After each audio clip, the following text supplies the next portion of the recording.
ඉතින් ඒ වුණාට මං හිතන්නේ නෛතිකව නම් හරි නෛතිකව නම් ඔය අහු වුණ කට්ටියන්ට හරි ලොකු බලපෑමක් ඇති කරන්න බෑ අර මරණයට. අර මොකද අර ලියුමේ කිසිම ඒ ගැන සඳහනක් කරලා නැති නිසා.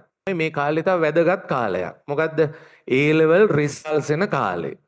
හරි A level results එන කාලේ ළමයි කැම්පස් සිලෙක්ට් වෙන කාලේ ඔය කාලෙට සාමාන්‍යයෙන් හැම අවුරුද්දකම වගේ මේක බොහෝම බරපතල කාරණයක්. හරිද?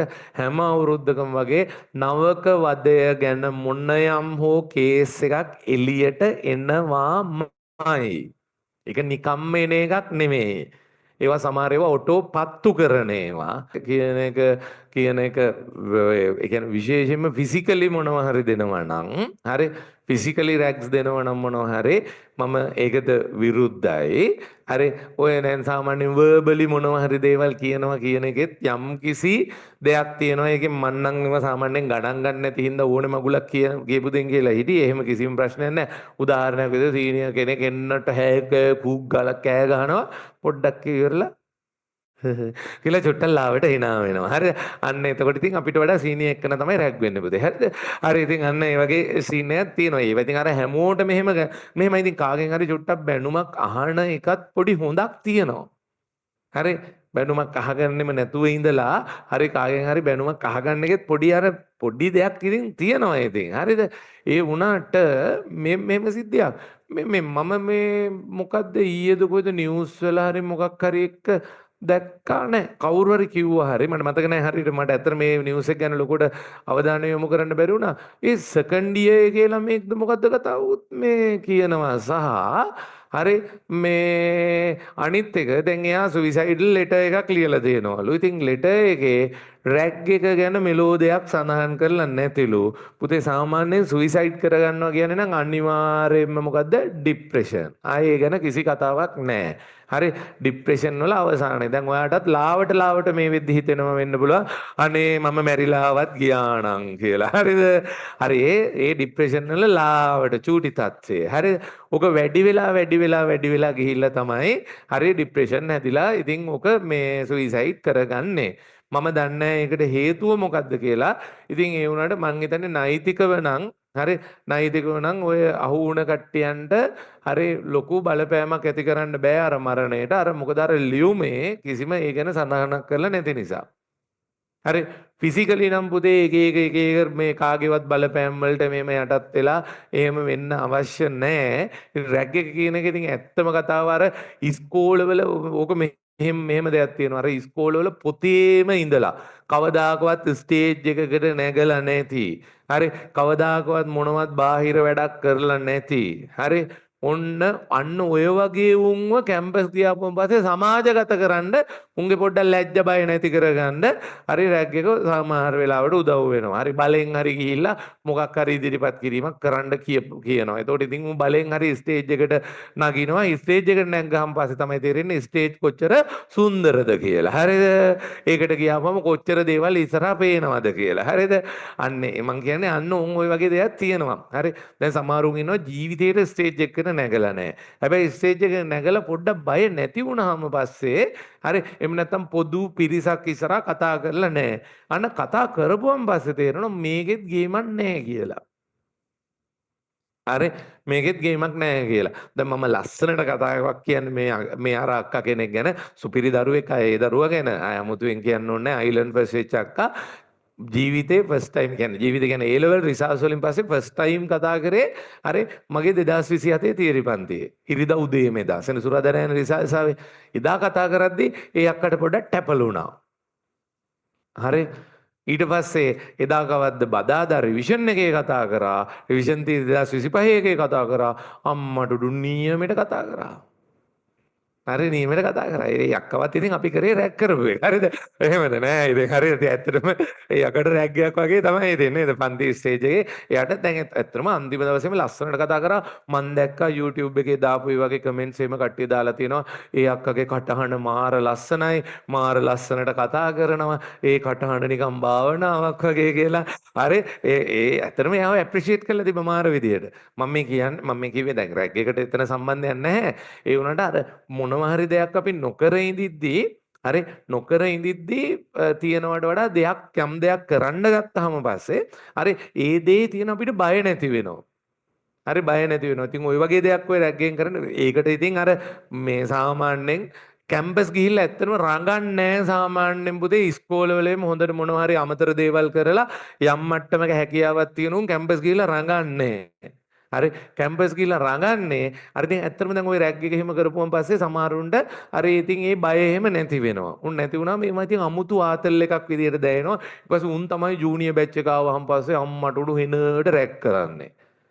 හරි හෙනට රැක් කරන්න. ඉතින් ඒක තමයි හැටි. දැන් නම් ඉතින් මට නම් කියන්න තියෙන්නේ දැන් ඇත්තම කතාව මට නම් රැක් එක කියලා උනේ මගේ තිබ්බ සමහර මේ ෆෝවර්ඩ් බීම් නැති වෙච්ච එක. හරි ඉතින් ඒ වුණාට ඉතින් අර මෙහෙමයි ඉතින් ඒකේදී හොඳ පැති ටිකක් තිබ්බ බැච් එකේ කට්ටිය ඔක්කොම විස්තර ටික හඳුනාගත්තා. හරි ඉතින් මේ කියන්නේ ඒකදී අපි පාඩම් කරන්න ඕනේ පුතේ මේ කියන්නේ මේ අපි පාඩම් කරන්න ඕනේ බැච් එකේ යාළුවන්ගේ විස්තර. ඉතින් ඒ විස්තර පාඩම් කරද්දි තමයි දන්නේ අන්න අම්මා ජීවතුන් අතර නෑ තාත්තා ජීවතුන් අතර නෑ. ඉතින් අන්න අම්මා ජීවතුන් අතර නැති කෙනෙක් එක්ක කතා බහ කරද්දි අපිට දැන් පොඩි අවබෝධයක් තියෙනවා අම්මලා ගැන අපි එතන කතා කරන්නේ නෑ. හරි තාත්තා ජීවතුන් අතර නැත්තම් එයාට ආර්ථික ප්‍රශ්නයක් තියෙනවා. අපි සමහර වෙලාවට දන්නේම නැති විදිහට අපි නිකන් එයාලට උදව් කරපු අවස්ථා. හරි අපි කෙසේ වෙතත් පුතේ බැච් එකේ ඉන්න මේ රෙප්ලා ඉන්නවනේ. හරි එතකොට එයාලා ආශ්‍රයෙන් සීනියර්ස්ලා ඒ වගේම ලෙක්චරර්ස්ලා ඒ විස්තර ගන්නවා. කවුද පේරන්ට්ස්ලා නැති අය ඉන්නේ. ඉතින් එයාලට උදව් කරනවා. ඒ වගේ යම් හොඳ පැතිත් තියෙනවා. හරි හොඳ පැතිත් තියෙනවා. ඉතින් අර ඕකට පිස්සෝ ගියාපුවම තමයි ඔය වගේ අවුල් වෙන්නේ. හරි පිස්සු ගියාම තමයි ඉතින් ඔය වගේ අවුල් දේවල් කරන්නේ. ඉතින් මේකේ මූන් උක තමයි ඉතින් මගේ පැත්තේ තියෙන්නේ. ඉතින් අපි නම් ඉස්කෝලේදීත් ලාවට චුට්ටක් රැක් කරා. හරි දැන් අපේ ඉස්කෝලේ අපි 6 වසරේ ඉඳන් ඉන්නවනේ. හරි 6 වසරේ ඉඳන් ඉන්නවා. හරි ඉතින් මේ ඊට පස්සේ දැන් අපේ ඉස්කෝලේ අපි දැන් A levels කරන්න ගියාම O level results වලිනුත් හරි එනවා මේ A levels වලට කට්ටිය. ඉතින් එයාලට එහෙම රැක් කරනවා කියලා මහා මුදු දේවල් නෙමෙයි සින්දුවක් කියන්න දුන්නා. හරි බස් එකේ වඩේ විකුණන්න. හරි ඉතින් ඒ වගේ හරි ඉතින් මේ කියන වඩේ කියලා මේ නිකන් යන්න තියෙන්නේ. හරිද ඉතින් ඒවා ඉතින් හොඳ නෑ තමයි. ඒකට පොඩි ආතල්ලයක් තියෙනවා. හරි මම කියන්නේ ඒව ඔයාලා කරන්න එහෙම කියලා නෙමෙයි. හරි කරන්න එහෙම කියලා නෙමෙයි. මම නම් ඉතින් හැබැයි සමහර අවස්ථා තිබුණා අපේම පරණ යාළුවෝ හරි මොකෝ වෙන්නේ මේ දැන් උදාහරණයක් විදිහට මොනවා හරි කණ්ඩ ගේන්න කියනවා. හරි කණ්ඩ ගේන්න කියද්දි හරි මම බලද්දි එක අපේ ඉස්කෝලේට අලුතෙන් ආපු ළමෙක් එයාගේ ආර්ථික මට්ටම ගොඩාක් අඩුවේ. හරි ඒකින්ද මිනිහා ගෙනල්ලා නැහැ මිනිහට සල්ලි නැතුව. හරි ඊට පස්සේ ඔන්න අපේ යාළුවෙක් ඒකට මෙන්නට සද්දයක් දාලා හරි ඔය කතාව ආරංචි වුණාන් පස්සේ අපි ගිහිල්ලා පොඩ්ඩක් හරි මේ කතාව බලලා ඉතින් ඇත්ත කතාව මේ වැඩේ ඊට පස්සේ අවසාන වුණේ පුතේ ඔය යාළුවට අපි ගියපු ටියුෂන් පන්තියේ සර්ට කතා කරලා හරි ඒ යාළුවට ෆ්‍රී කාඩ් එකකුත් හදලා දීලා තමයි පුතේ හරි වැඩේ අවසාන වුණේ. ඒ කියන්නේ අපි අර වෙලාවේ අර සිද්ධියත් එක්ක තමයි අපිට දැනගන්න හම්බුනේ මේ අරයා ලොකු ප්‍රශ්නයක ඉන්න කෙනෙක් කියලා. හරි එතකොට එයාව එතනින් රැග් එකෙන් නිදහස් කරා වගේම හරි අපි එයාට අධ්‍යාපනයට උදව්වක් විදිහට අර වගේ දේකුත් අපි A levels කාලේ එහෙම කරලා දුන්න දේවල් තිබුණා. හරි ඉතින් ඔන්න ඕකයි කියන්නේ ඉතින් අර මෙහෙමයි රැග් එක ඕනේ නෑ. හරි රැග් එක ඕනේ නෑ. ඉතින් අර වගේම පැත්තකටම ගිහිල්ලා දැන් අනිත් එක තමයි මේ කාලේ තව වැදගත් කාලයක්. මොකද්ද? A level results එන කාලේ. හරි A level results එන කාලේ ළමයි කැම්පස් සිලෙක්ට් වෙන කාලේ ඔය කාලෙට සාමාන්‍යයෙන් හැම අවුරුද්දකම වගේ මේක බොහෝම බරපතල කාරණයක්. හරිද?